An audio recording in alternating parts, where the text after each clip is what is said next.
Welcome, guys, to another episode of the Olivia Gamber Podcast. Today, I am here with a phenomenal, powerful, inspiring leader, Thax Turner.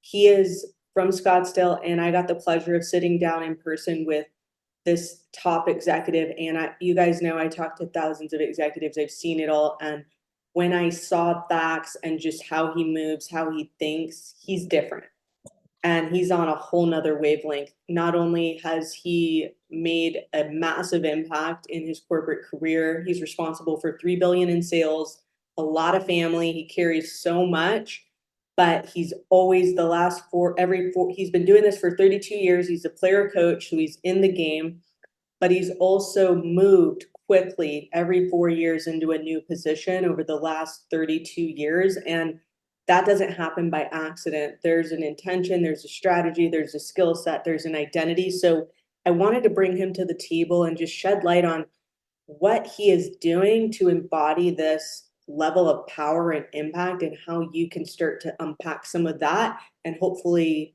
implement it into your career today. Thax, thank you so much for making time for us.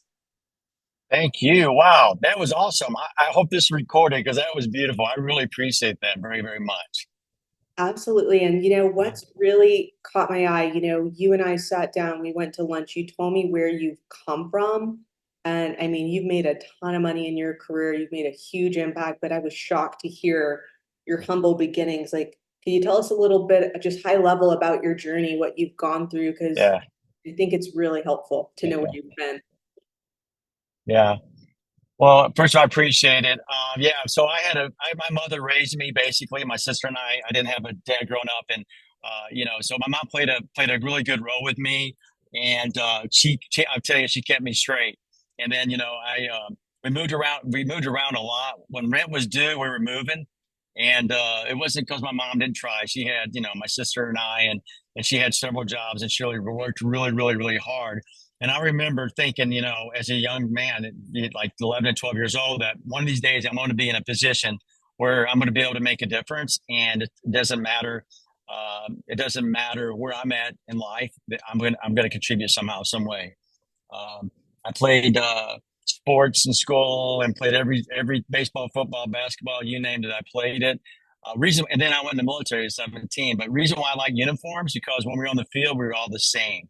I didn't feel the lack. I didn't feel like, hey, you're on government cheese. I felt like we were one, and so I really began a long time ago with that mental attitude, and it was thinking and dreaming about how I can make a bigger impact in my life and help my mom and help my sister and help other people as I started to grow in my career, and I could see it then. I really could. And then I went in the military at 17, like I talked about. So that was kind of my early beginnings, if you will. I love it. And so I want to talk about you've built like this relentless resilience and drive that like is absolutely unmatched. It's just special. So how have you been able to build that to make this huge career trajectory that's I mean, you're in the top 1%. So tell Yeah. us tell us the secret sauce of how you've Yeah. created that. I yeah, well, so and I appreciate that. So basically, I think somehow, some way, we have to like live by a code, and my code is I cannot lie to myself. I got to be really honest. It's really easy to lie to other people. It's easy to hide things and everything from others, but really, in reality, if you want to be your best, you have to decide that you know what I'm going to live by this code, and that code is not to lie to myself. One. And then I take it a little bit further. I'm like, how do you win the day? How do you build confidence? How do I walk in a room and actually own it, but not with the ego, but enough swagger that you do stand up and stand out. And I made a decision a long time ago that I just worked the foundation. The foundation I call is the core four, and I have a system and a structure of that, and I work the body every day. I got a point system basically. I work the body. What I mean by that is I work out, I run, I do all these things first thing in the morning. And then when I do that, I give myself a half a point. And then when I do my fueling, my protein and everything, I give myself another half point. That's 1 point for the day. And then the being, I like to meditate and I like to journal. And I do that, I give myself a half point each. That's 2 points. And then my balance, I text someone, tell someone how much I appreciate them. I send them a visual, whatever that is. I do. I send 2 people a day for sure, and I play that game and I give a half point each. So that's 3 points. And my last piece is the business piece. I'm going to learn something and I'm going to teach something every day. I'm going to learn something and teach something. I get a half point each. That's 4 points. So I score myself 4 points a day. I do that 7 days a week. Some people say, well, do you do it like 7 days a week or do you do it 5 days a week? No, it's 7 days a week. No, in fact, some really did. No, I do it 7 days a week. Some people say, well, I don't have seven. I can't do that. I'm said, you can work out. You can work out for 7 minutes. I did this for years before I started doing Ironmans. 7 minute workouts, being 7 minutes, balance 7 minutes, and doing my plan, teaching and learning something, teaching something 7 minutes, 28 minutes a day. If you don't have 28 minutes a day to win in life, because you'll win in life. So that's the core four. That's the foundation. And I do that. And what that does is when I'm out running and I'm doing my things, I know that I'm being the best version of myself. In the end, I know it's really you versus you. And I don't have any competition. It's just me. At the end of the day, I don't really care what the competition is doing. Yes. Do I study? Do I see what's going on in the marketplace? Absolutely. But at the same time, every day my goal is to score the points and be the best version of Thax Turner. Because I'll tell you something, Olivia, you can't beat Thax Turner, and I can't beat Olivia because you are you and I am me. God give us abilities, and we all have them. But we say we want it. People say they want, oh, I want it. But are you willing to do the work every day? And that's your foundation. And if you can't build the foundation, then it's going to be hard because you're not going to have, because if you say you're going to do the foundation and build it and you don't do it, then you're lying to yourself. And when you're lying to yourself, there's something that's going on inside you. You lose the confidence because you're lying to yourself, and your spiritual side knows you're lying, and it affects you. But if you would just do this, it's so simple, but it's hard. If you would just do this, I'm telling right now, we could stop right now and people would kill it. That's huge. I love that you're getting down to the like habits that make you, because it is identities 7 days a week. It's what you do repeatedly becomes who you are. And you're like doing such basic stuff like journaling and meditation, and people overlook those simple things. But why do you think those, like, let's just take journaling for example. Why is that so, Yeah. why is that valuable for you? Well, here's why it's valuable to me, because when I get up in the morning and I start journaling and I get gathering my thoughts, I learn my patterns. I learn what I'm thinking. I learn what's going on. I learn when things aren't going right. And I write it down and I see patterns. And a lot of times those patterns is because of me. Because when you start journaling, you're writing it down. You have a record. You have a record of what's going on within you. So you start seeing patterns and strategies that you're doing that's not working, and then you start working on them. Then all of a sudden, things start happening because you're going inside so deep that you can. I can't go out and talk to anybody get what I want compared to going within myself and getting the answers. Journaling does that. It's a Absolutely. record. I think that's so helpful because I think just that I think of it as like self concept work that I think a lot of high achievers, and I'm sure you see it all the time, they just want to grind their way to the top. And it's like, hold on. Once you get to a certain level, right? Like, you know better than most, it's like, it's no longer a game of grind, it's a different game. So, how would Mm. you describe that game as you get to the higher levels? Yeah. Well, here's the deal. As you get to higher levels, what you got to do is have enough security within yourself to teach others everything you've learned and know. That means even people in your organization that you're like, I don't want to teach that person because they'll bypass me. That is wrong thinking. That is terrible. I teach everybody. I don't care if you're next door and we're going for the same position. I don't care because I'm teaching it with the right heart and I'm teaching with the right energy. And usually it sides for myself. I usually win because I give it away and I don't really care and I don't look at it as any competition. But as you grow, you got to be the teacher too. And then two, you can't always know it all. I don't look. That's why I read your book. That's why you and I have a conversation. And you're much younger than I. I learn from people. and you have to take the time to learn people, learn from people, learn about others and learn what they're doing and what works, what's not working. But the biggest thing, I guess, the question really is to learn to give things away and always be learning and always be teaching. Always learn something, always be teaching. Always. I think what's really special about you is, I mean, in the corporate world, it's really cutthroat and competitive, right? And Hmm. for Yeah. you to be in this more abundance mindset, so generous and so not focused on competition, I mean, that's a really rare mindset. So I'm curious, like, how have you made that a competitive advantage? How has that served you to get higher?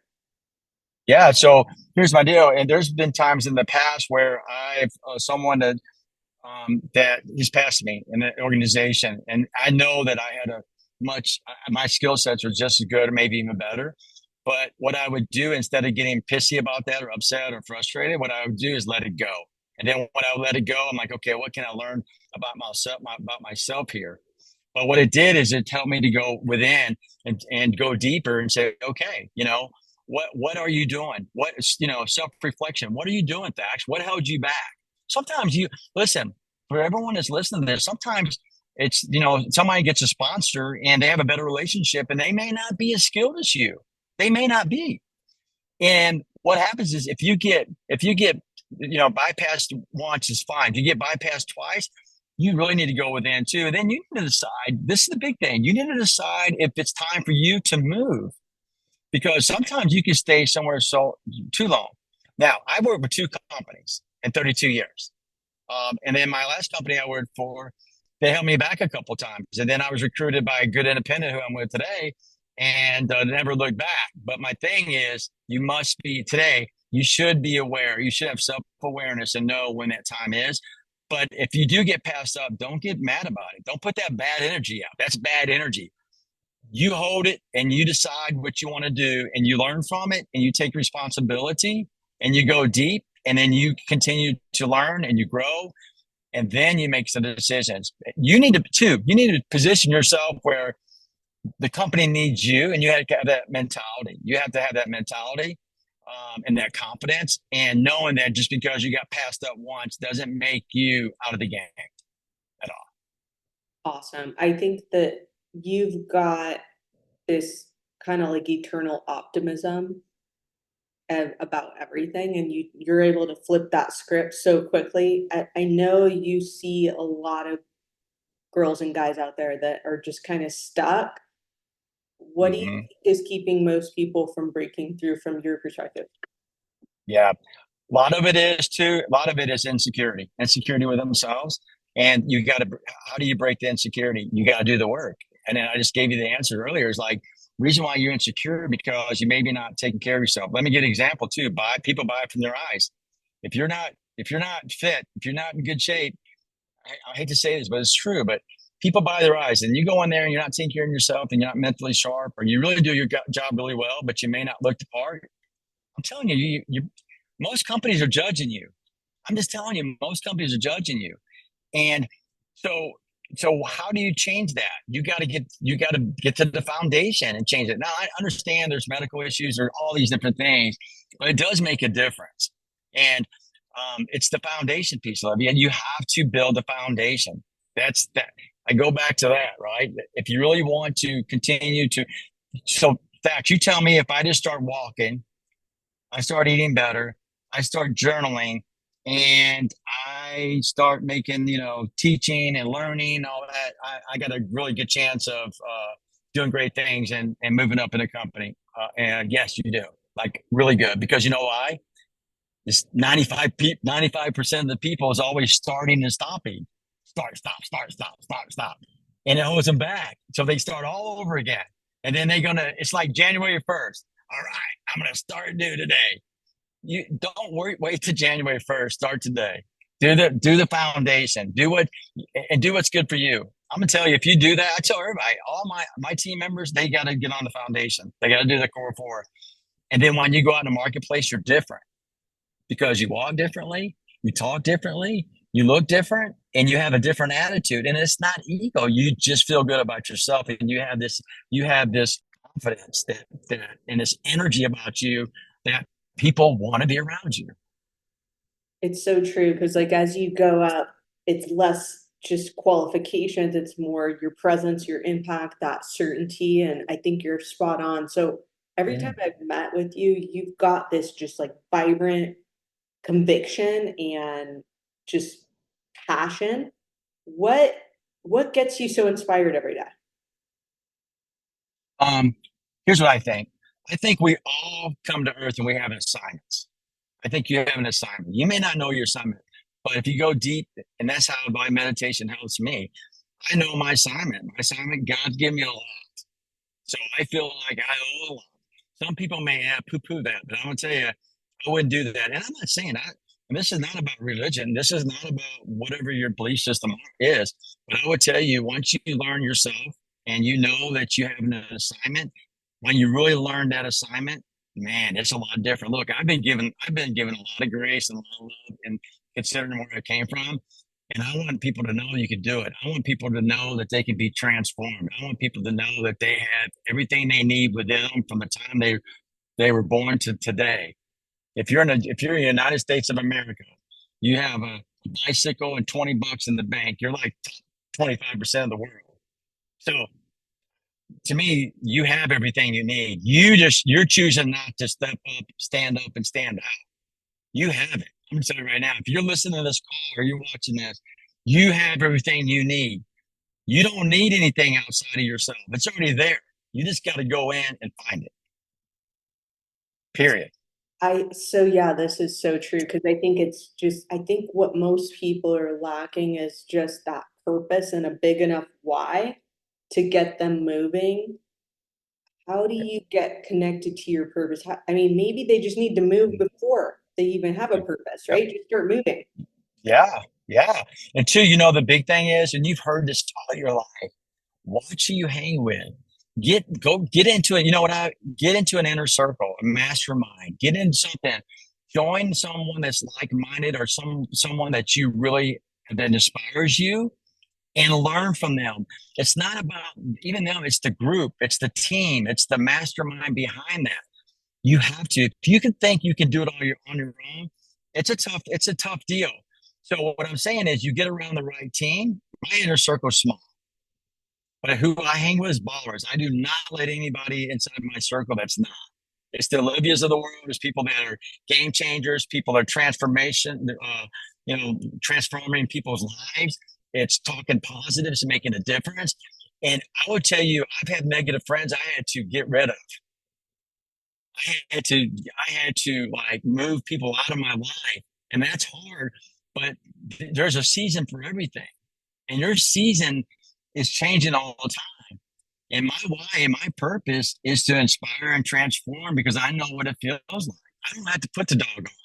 I'm the same today, tomorrow, the next. Even the crappiest days of the days, I still I find something that's optimistic that's going to bring me up. And it's not rah rah. I can be tough. The people that work for me, they may say, "Ooh, I don't know, this is those side of facts," but my intent is always to make people better, always help them to be better, give them the tools, give them all the things that they need. And so that's really my why is to really be a game changer for others. Anybody I touch, I want them to be better when they leave. So as you're kind of looking at, I'm sure, such a huge team, there's always going to be the underperformers. There's going to be the people falling behind. Mhm. How do you have a pretty hard line with your standards, or do you always try to lift people up? I'm just curious on your Mm. leadership philosophy. That's a great question. Well, in my early days, I would pick you up and drag you across the finish line. I don't do that no more because you got to want it more than I want it. That means I'm not going to push you across the finish line. I will tell you this. I probably let, man, I don't want to over, probably, let's say 100 people, more than that. We'll just say 100 just for the word. But I can tell you, every one of them would say, you know what, Thax, when I left, I felt I was no animosity, and most of the times they're always tell them there's something for you. It's just not this position, and they move on and they move with dignity. And I've had people call me back and or email me and say, "Dude, I found the best thing. And I'm so thankful that you empowered me when I left, and you leave with dignity. It's not about, and sometimes, hey, sometimes I have people on the wrong seat. They're on the right bus. They're on the bus. I just need to put them in a different seat. But remember this, though. I would say that people let themselves go. People let themselves go. I didn't do that. They do it to themselves. But I'm fair and equitable. My team's fair and equitable. We're going to give you all the tools, everything to help you, but we're not going to do the job for you. And then my thing is, it's not fair for the rest of the team for you to pull the team down because you're not carrying your weight.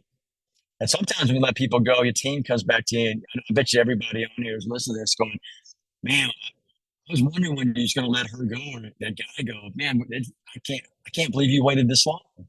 But reality is people let themselves go, and I will not allow underperformers to take my team under. I just will not do that. It's not fair. It's not equitable to the company or to themselves because there's something better for them. So I don't have a problem with that. That's good. Yeah, I'm the same way. So I know there's something that you said that kind of struck something in me, and I want to go back to that Mm. because you've led huge teams, you get them into action, you get the impact, but you're not like one of those. The way you communicate is so simple. And I think that's what I admire about you is you keep things so simple and you're not trying to sound clever. You're very clear and simple. So tell me about that because I know so many executives when they're speaking, it's like so many buzzwords and we're like, what are you saying? Yeah, So I'd love to yeah, hear from yeah, you. Why have you dumbed down what you're saying to the simple yeah. bare bones, right? Yeah, I think it's important because as you write too, you write as a third grader or fourth grader, don't you? Where people can actually get it. I mean, I read your book. Your book, you didn't use big old words and all that. It was very clear, concise, and I got it. I was like, oh, it's simple, but it's wow. There's so many little gold nuggets there. So I just want to keep things because I don't care who your audience is, and I don't. Here's my thing. I don't care if you dig a ditch, or if you are an executive, or you're a doctor, or whomever you are. I'm always going to be simple and I'm always going to communicate because and my thing is too, is like, I've been in situations where I've gone to like, my wife was in the medical field and I went to a function and they would go, oh, I'm Dr. So-and-so Johnson. I'm like, oh, okay. Nice to meet you. Like, so Thax, that's interesting. So what do you do, Thax? And I'm like, well, that's interesting. So I'm a consultant with $1 billion company. What kind of doctor are you? So, my point is that I talk to where people are at most times, and I'm simple, and I do it on purpose too, because if I'm talking simple, I'm talking about the core four meditation. That's all simple. Why? I don't want to confuse everyone and make it and use these big words that make me look good and stand up and out like I have this secret sauce. And reality is, it's so simple. I want people to get it. Yeah. I want them to get it, right? Exactly. That's the point. You're in service to the listener rather than speaking from ego. And I can tell because, so many executives at the top, they just get such a big ego and it kills their influence. So I know as we come up on time, if you're thinking about like, Yeah. let's just say somebody's kind of hit a ceiling in their career and they just feel like stagnant, what advice would you give to them as we wrap up? Yeah. So if you're what you do, you have to self-assess where you're at. And you got to decide if you want to do a different industry. You have to decide what your skill sets are. You have to decide, like, I've seen people go in different industries and kill it. I've seen people move industries where they're making 80, 100,000, $150,000, and they went into a whole different industry, making way more money, way more money. You're the one that's going to put a chain on yourself. Don't do that. Don't say that, oh, I can only do this or I can do that. You do not know because really business is about people. You take care of the people and they take care of the profits. It's about people. And people are looking for good people. There's so many great companies out there. There really are great companies. They're looking for you. And don't put, let me tell you something else. Here's the big one. It's usually the folks around 45 to 50. Like, man, what? I, I'm done. I'm finished. I'm like, are you kidding me? You're just starting. You're just starting. Work on that mindset. it's really, truly. I mean, look, let's look, Olivia. You know this. The only thing that holds people back is really, truly, is how we think. I know it's simple, but it's true. It's all in your freaking head. If you win or lose, you decide. I And love only way you lose, you don't do the work. You stop. You quit. Only way you lose in life is you quit. And can I tell you something else? There's always a new summit because you never arrive. I keep getting the summits going, and then I get there. I'm like, I did 7 Ironmans. I did this. I did that. And then, but this never ends. You're like, what? It never ends. So everybody's got an opportunity because it never ends. It never stops. You may you may feel like crap today. You may feel like you're not in the right position. You lost your job and all that. But good, because there's something better for you. It's meant to be. That's how you got to look at it. Things happen. You got to say, look, we make it too difficult, and we look, and we hey, guess what? Guess what? Too, it rains on the just and the unjust. Everybody's got something going on. If you don't think right now, all these people listening to us right now, somebody's going through something major. Somebody's got something going on. And I get that. I do too. I got things going on. But at the end of the day, I know that I'm a co creator of my life and I'm going to co create. I love that. And Thax, just for anyone listening, anyone over 40, I mean, Thax is living proof. You've got more energy than most 25-year-olds. You just like you run laps off Oh, of me. hey, I would tell you, this is a true story. I would tell you, I don't care. I'm 57. I'll be 58 August 24th. And I feel like most days 27 until I look in the mirror like, "Oh, man, you look a little older," but I feel great because you know why? Because I chose to feel great. I feel, I feel to be able to keep up with 25, 26, 27 year olds. In my role, in my position, that's important. That's important to let people see that, live by example. That you too, life doesn't end at 57. I'm saying just starting, and get a good company. Get a really good company you really enjoy. I love my company. I love what I do. I love the ownership. I love my team. I love the people I report to.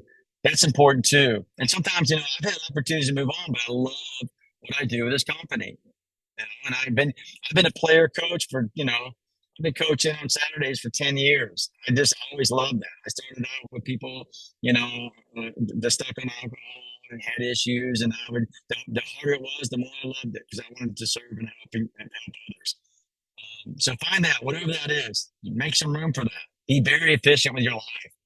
It's not always about grinding. You gotta find like that middle.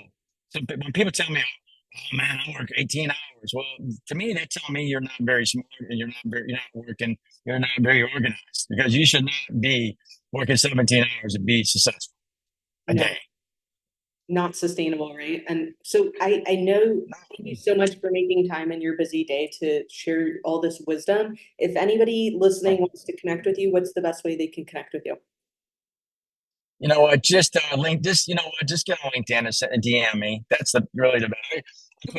Every morning after I do my meditation, I get on my LinkedIn and people hit me up every once in a while. LinkedIn. I'm on all the social media, but LinkedIn's a really good one for me. And I always get back to people. So, anyways, you keep doing all the great things you're doing. You're making a big difference in people's lives. And I've watched you and read your book twice, and what you're doing is amazing. You're amazing. What you're putting out to the world is amazing.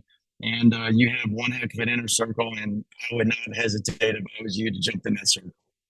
Thank you so much, Thax. I appreciate you. You bet.